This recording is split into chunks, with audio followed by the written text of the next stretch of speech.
Welcome to KJTV for your greatest news and programs. I'm glad you're here to listen to wonderful program coming to you.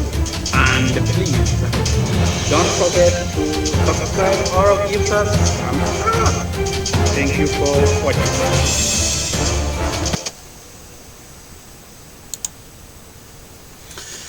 Hi. Now, there is a new development in Kenya that we are having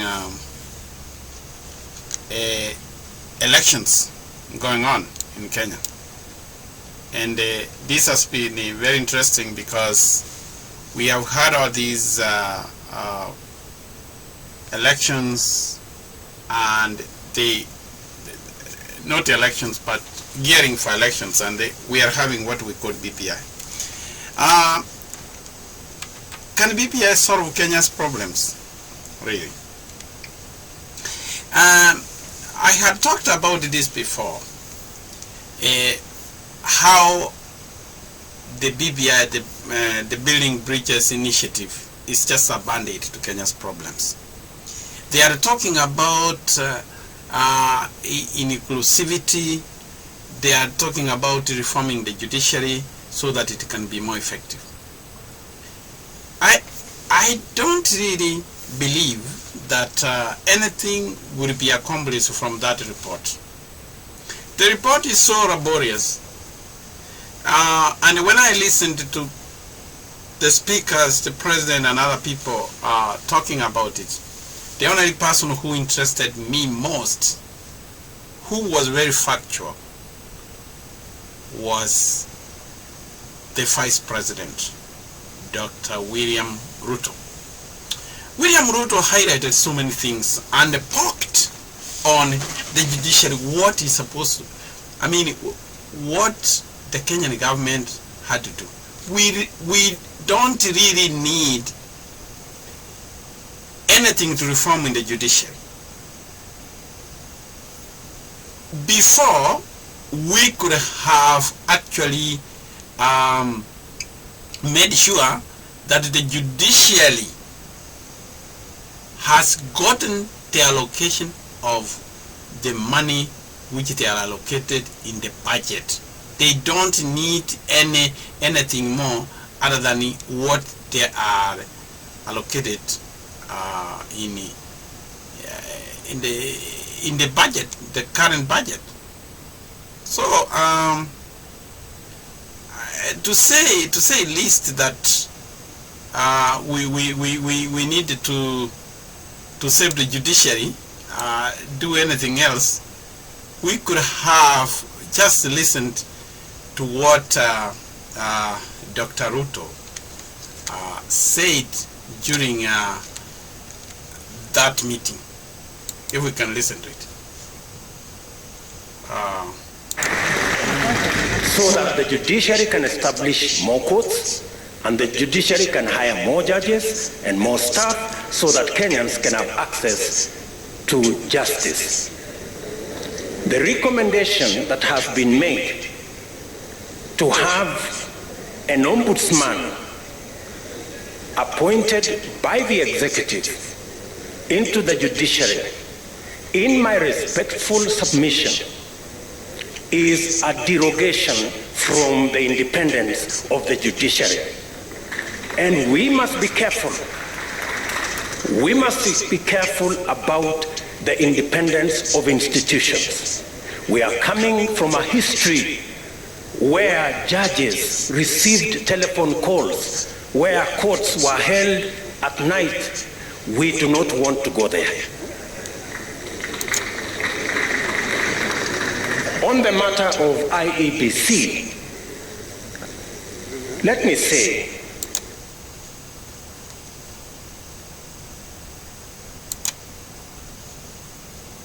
okay, I think we have heard what the Vice President said. We are trying to dilute the judiciary, which is supposed to be independent, to just like those old days of Moi, where the judges could get phone calls and do that. What we have in the judiciary now is supposed to be independent. And the only thing President Kibaki has done, Uhuru has done, is to dilute the powers, because they have failed to allocate the money to the judiciary so that they can be independent. That is what is supposed to be done, not through BBI. I thought he articulated it very well.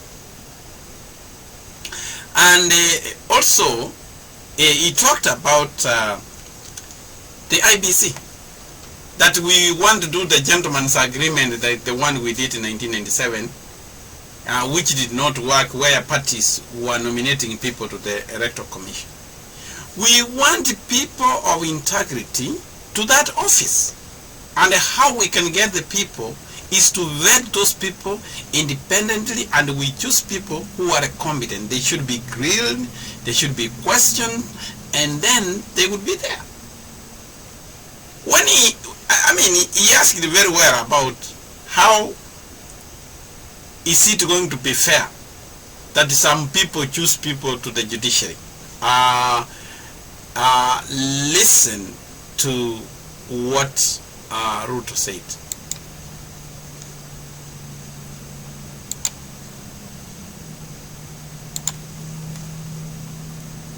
That I have read say that political parties participate in the appointment of commissioners to IEBC. My brother Raila Odinga is good at football. So let me try to ask, how fair will be a league where the referee is appointed by teams? And not all the teams, some teams.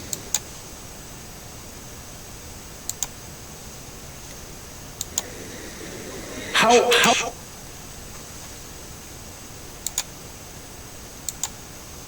Yeah. How fair will it be? I thought that was a very good question that he asked. How fair will it be? Vice President Ruto, I was very impressed with the way he articulated issues. And these are the issues I said that what Kenya needs, we need to use a double loop planning. We need to question ourselves, our motives.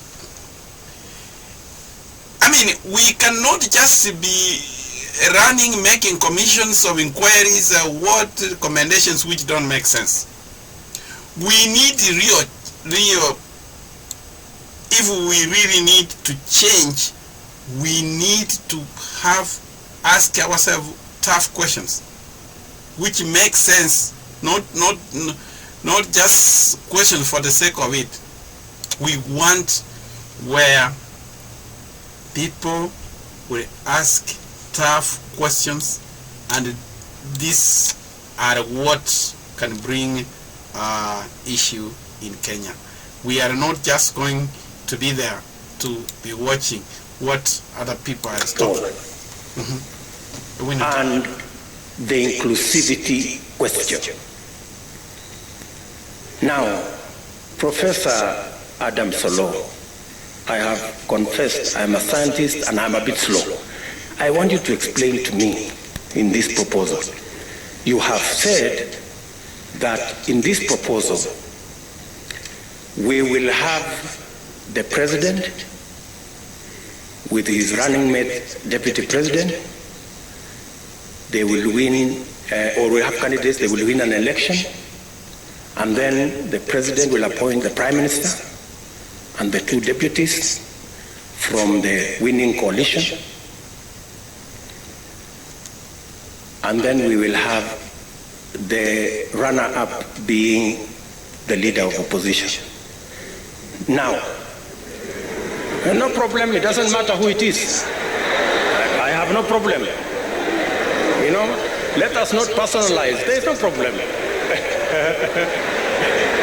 Now, the question I am asking myself, have we sorted out the winner take all question? Oh, is that so? So, the president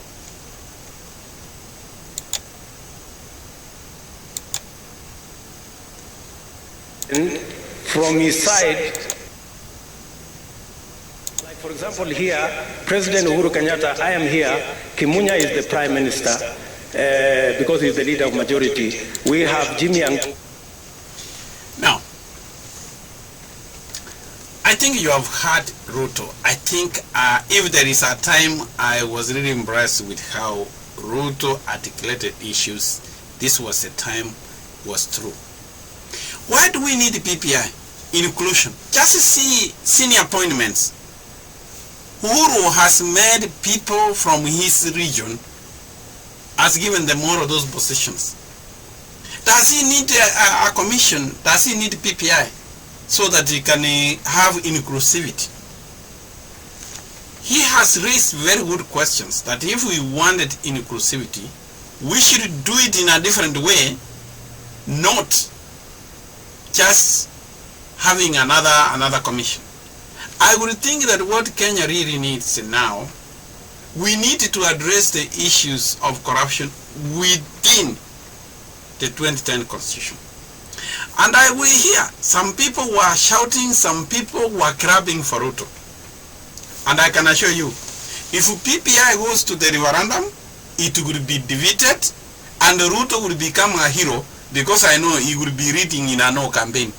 And watch my words, this will bring it down. People will be so frustrated because Ruto will win and there will be a BPI will not pass, because it's simply a paper which is not going to help anything. Watch me, but I will say that if indeed we want to bring changes in Kenya, let us start rallies asking the questions like the Deputy President asked. Mr. Deputy President, kudos. That was a starring performance, and I know if we really ask ourselves those questions, then this country will be headed in the right direction.